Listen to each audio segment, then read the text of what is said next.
Hello students, कैसे हैं आप लोग। मैं लेकर आ गया हूं आप लोग के लिए इंग्लिश का असाइनमेंट। फटाफट शुरू करते हैं, लेकिन इससे पहले एक बार फिर से मैं आप लोग से रिक्वेस्ट करूंगा कि आप लोग मेरे यूट्यूब चैनल को सब्सक्राइब कीजिए, लाइक कीजिए और शेयर कीजिए। वीडियो देखते हो यार, लाइक नहीं करते तो वीडियो देखने के बाद लाइक ज़रूर किया करो। अच्छा लगता है तो कमेंट किया करो, और जो भी कुछ बोलना रहता है, कोई आपको इशू रहता है या कोई सजेशन भी रहता है, तब भी आप लोग कमेंट करके मुझे बता देंगे कि सर ये चीज़ में कमी थी या ये चीज़ में सुधार कीजिए, तो मैं वो भी पक्का करूँगा। जो भी आपको जानकारी चाहिए नया जो है सिलेबस के बारे में, या जो भी हो आपकी क्वेरी अगर हो, तो आप कमेंट बॉक्स में वो कर सकते हैं। मैं आपको वो क्वेरी आपकी सॉल्व ज़रूर करूँगा। तो आइए स्टार्ट करते हैं। सबसे पहले आपका जो क्वेश्चन है वो आपका पैसेज है, ठीक है। वो आपका सीन पैसेज है, यानी कि वो जो आपका चैप्टर फर्स्ट है उसमें से एक छोटा सा पैसेज, एक पैराग्राफ उठाया गया है, फिर उसी से रिलेटेड क्वेश्चन पूछा गया है। तो क्वेश्चन में क्या बोला गया है, describe the man who greeted at the station. इसमें वो उस आदमी के बारे में बताना है जो स्टेशन पर मिलने गया था वो। तो पहला खालिस्तान दिया है ही वॉज, तो वो आदमी कैसा था, a large well built man, वो कैसा आदमी था, लंबा था और कद काठी में अच्छा था। दूसरा खालिस्तान है ही वॉज वियरिंग अ, वो आदमी क्या पहना था जो उनको लेने गया था या मिलने गया था, वो क्या पहना था, अ वाइट धोती एंड कुर्ता, वो क्या पहना था, वाइट धोती और कुर्ता पहना था। He spotting a hug turban had, अब देखो वो अपने जो गले में क्या पहने हुआ था, टर्बन यानी कि पगड़ी होता है। तो देखना एक टाइम का फैशन रहता था ना, ऐसे गमछा को या मतलब जिसको स्कार्फ बोलते हैं उसको गोल गले में लपेटे रहते हैं, ठीक है। तो वैसी वो भी लपेटा हुआ था। ही greeted them with folded hands, ठीक है। और वो उनसे मिला कैसे, उनका अभिवादन कैसे किया, हाथ को मोड़कर यानी कि हाथ जोड़कर, ठीक है। सेकंड है B, find the meaning of the words from the dictionary and make a sentence of your own for each of them. ये शब्द का मीनिंग निकालना है और उसका जो है मतलब आपको लिखना है। तो देखो ट्रंडलेड, ट्रंडलेड का मतलब होता है घड़घड़ाते हुए, भारी कदमों से चलना, या फिर तीतर बितर, ये भी होता है, ठीक है, तीतर बितर करना। तो इसका जो मीनिंग है वो जान गए। एक और इसमें लिख लेना, तितर बितर करना। तो अब इसका जो है सेंटेंस बनाते हैं। तो द चिल्ड्रन ट्रंडलेड टू बेड, जो बच्चे हैं वो क्या कर दिए, बिस्तर को तितर बितर कर दिए, ठीक है। बच्चे लोग तितर बितर कर देते हैं ना, ठीक, ओके। अब सेकंड नंबर है डायलेक्ट। डायलेक्ट यानी कि होता है क्या, बोली या स्थानीय भाषा। तो इसको मैं अपने शब्दों में जो है प्रयोग किया, क्या है, Chhattisgarhi dialect is my mother tongue, ठीक है। यहाँ पे माई मदर है, टंग इसमें छिप गया, सॉरी, तो उसको लिख लेना। अब नेक्स्ट आपका आता है एलाइटेड, तीसरा जो दिया है उसका मतलब होता है उतरना या नीचे आना। तो इसका जो है सेंटेंस बना है, his mother alighted from stair gave him a hug, उसकी मम्मी सीढ़ियों से नीचे उतरी और उसे गले से लगा ली, ठीक। इसका मीनिंग हो गया और जो सेंटेंस था उसका मतलब भी बता दिया। फिर है second, answer the following questions. How can you show love for your country in this pandemic situation. आप इस पैनेडेमिक सिचुएशन में, अभी जो कोरोना काल चल रहा है उसमें अपने देश के लिए किस तरह से दिखाते हो ये बताना है। तो everyone has love their country, every person has own style to show patriotism. In this pandemic we all have some common duties for our country. देखो ये मैं खुद अपने मन से लिखा हूँ, ठीक है, कि जो इसमें पूछा गया उसके अकॉर्डिंग तो आपको अच्छा लगेगा। अगर मेरे प्रयास अच्छा लगा, मेहनत अच्छा लगेगा तो लाइक ज़रूर कीजिएगा। फर्स्ट पॉइंट है stay home when necessary to go to outside wear face mask, जब भी आप घर में रहें, लेकिन अगर जब आपको जाना बहुत ज़रूरी है तब घर से बाहर निकलो तो क्या पहन कर निकलो, फेस मास्क लगा कर ही निकलो, ठीक है। Do not spit in public places, public place पर थूकना नहीं चाहिए, स्पीट यानी कि थूकना होता है, ठीक है। Keep clean your home society and city. Fourth point, use sanitiser and wash your hands with soap.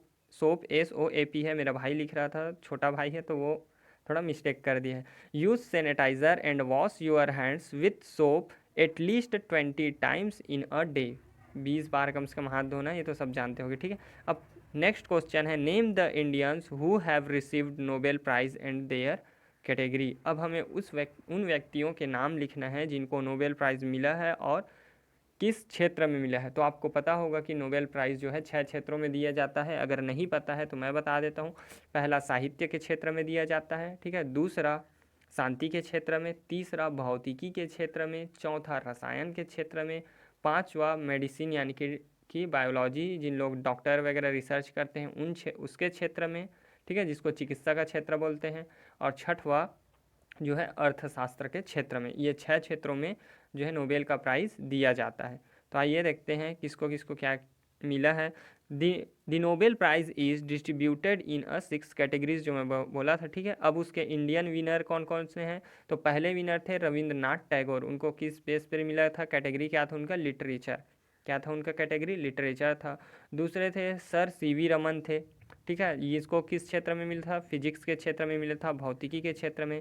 फिर थे हरगोविंद खुराना, ये इनको किस क्षेत्र में मिला था? मेडिसिन यानी चिकित्सा के क्षेत्र में। ये डीएनए के लिए जो है खोज किए थे, डीएनए के बारे में बताए थे। फिर है मदर टेरेसा, इनको शांति के क्षेत्र में मिला था। फिर है एस चंद्रशेखर, इनको फिजिक्स के क्षेत्र में मिला था। फिर है अमर्त्य सेन, इसको इकोनॉमिक्स के क्षेत्र में मिला था। एक है सर वी.एस. नायपॉल, इनको भी साहित्य के क्षेत्र में मिला था नोबेल पुरस्कार। फिर आता है आपका कैलाश सत्यार्थी जी, ठीक है। कैलाश सत्यार्थी जी को 2014 में मिला था, किस क्षेत्र में? शांति के क्षेत्र में मिला था। अभी अभी एक और बंदे थे जिनको पुरस्कार मिला है, नोबेल पुरस्कार पिछले साल अर्थशास्त्र के क्षेत्र में मिला है। तो आप लोग बताएंगे मुझे कि वो कौन थे जिनको जो है अभी अभी यानी पिछले साल जो है नोबेल पुरस्कार मिला अर्थशास्त्र के क्षेत्र में, ठीक है। वो भारतीय मूल के कौन व्यक्ति हैं? फिर आपका अगला क्वेश्चन है write two sentences one having a adverbial clause and the other must have an adjective phrase. अब देखो इसमें आपको दो ऐसे सेंटेंस बनाने हैं जिसमें पहला सेंटेंस क्या होना चाहिए? एडवेरिएबल क्लॉज होना चाहिए। देखो the seeds will take root wherever there enough light, ठीक है। तो बीज तभी उगेगा जब उसको पर्याप्त मात्रा में क्या मिलेगी? रोशनी मिलेगी, ठीक है। तो यहाँ पे जो है ना wherever there enough light, तो ये इसमें क्या हो गया? एडवर्बियल क्लॉज हो गया, ठीक है। फिर आता है आपका adjective clause. The guitar which was gifted by dad I love very much. अब इसमें जो है इसको पहचानने का तरीका है, इसमें विच वॉट ऐसा टाइप का सेंटेंस रहता है, जबकि इसमें वेन वेयर एवर देयर ये सब सेंटेंस, ये सब जो है वर्ड यूज़ होता है उसमें, किसमें? एडवर्बियल क्लॉज में, ठीक है। अब आते हैं डू एज डायरेक्टेड में। I reach the station I will call you join the sentences using when. अब वेन का यूज़ करके सेंटेंस को बनाना है तो क्या हो जाएगा? I will call you when I reach the station, मैं आपको फ़ोन कर दूंगा जब मैं स्टेशन पहुंच जाऊंगा। आपका सेकंड क्वेश्चन है opening the door he went out, make two sentences from this sentence. अब इस सेंटेंस से एक सेंटेंस से हमको दो अलग अलग सेंटेंस बनाना है। तो एक the door is open, second he went out, ठीक है। बहुत सिंपल सा बन गया। फिर दिया है food pencil hope mistake which determiner little slash few will you use for this nouns.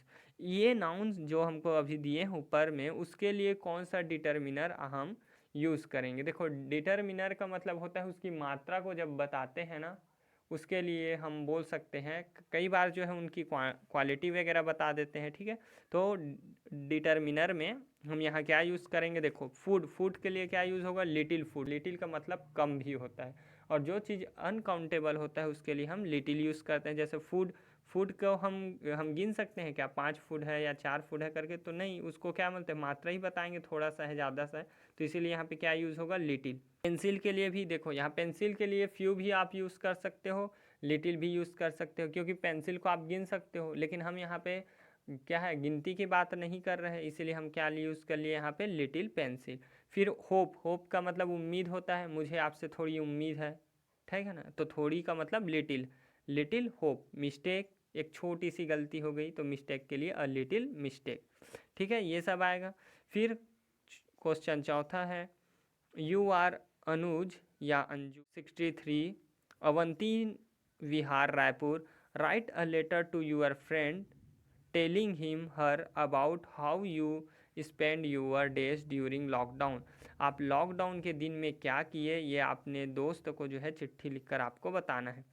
My dear friend Yogendra, I am healthy here and hope you are healthy there.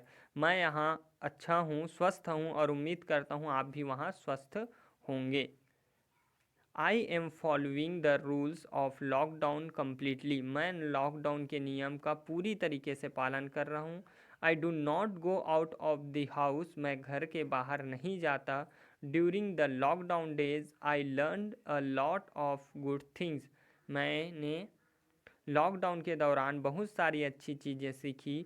While staying at home, जब मैं घर पर था, I started preparing for class 10th science and maths in which my elder brother help me. यहाँ पे help me आएगा ना, माई elder brother help me करके, ठीक है।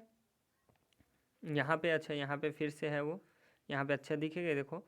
माई elder brother helped me, we used to play ludo games as well, chess and snake ladder. In this way, I spent my entire lockdown with studies and sports. How do you spend your lockdown and write it down? तो guys ये हो गया आपका पाँचों।